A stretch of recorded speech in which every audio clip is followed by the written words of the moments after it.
ఆంధ్రప్రదేశ్లో వచ్చే ఎన్నికల్లో అనేక రకాలైన కాంబినేషన్లు కనపడుతున్నాయి. కనిపించేవి కొన్ని అయితే కనిపించని లోపాయకారి ఒప్పందాలు మరికొన్ని. ఇలా జగన్ను దెబ్బతీసేందుకు అందరూ ఒక్కటవుతున్నారు. శత్రువులందరినీ ఏకం చేయడంలో చంద్రబాబు బిజీగా ఉన్నట్టు తెలుస్తుంది. జగన్ను ఎన్నికల్లో ఎదుర్కొనాలి అంటే ఏ చిన్న అవకాశాన్ని కూడా వదలకూడదు అన్నది చంద్రబాబు ఆలోచన.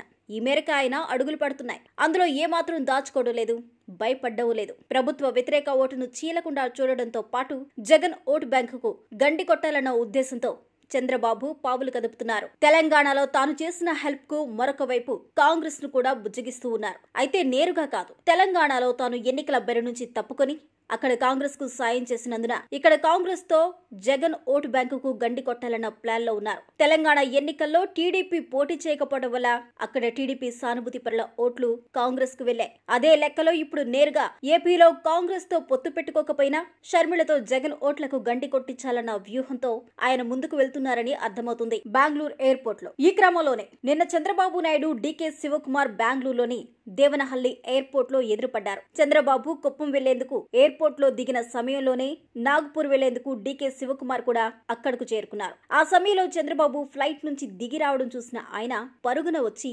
చంద్రబాబుతో మాట్లాడారు. క్షేమ సమాచారాల తర్వాత కాస్త పక్కకు తీసుకెళ్లి మాట్లాడారు. ఆ దృశ్యాలను సాయంత్రం లీక్ కూడా చేశారు. ఇప్పుడు ఈ అంశమే హాట్ టాపిక్ అవుతుంది. చంద్రబాబు డీకే శివకుమార్ ఏం చర్చించారని ఏపీలో ఒక పార్టీ తెగ ఇదైపోతుంది. ఆ పార్టీకి చెందిన సోషల్ మీడియా కార్యకర్తలు అదే పనిగా డ్యూటీ చేయడం ప్రారంభించేశారు. అయితే అది ప్లాన్డ్ మీటింగ్ కాదు, ఎదురుపడ్డప్పుడు మాట్లాడుకున్నారు. ప్లాన్డ్ గా రాజకీయాలు చేయాలి అనుకుంటే అందరి ముందు మాట్లాడుకోవాల్సిన పని లేదు. వారు సీక్రెట్ గా మాట్లాడుకున్నారంటే ఖచ్చితంగా రాజకీయమే మాట్లాడుకుని ఉంటారు.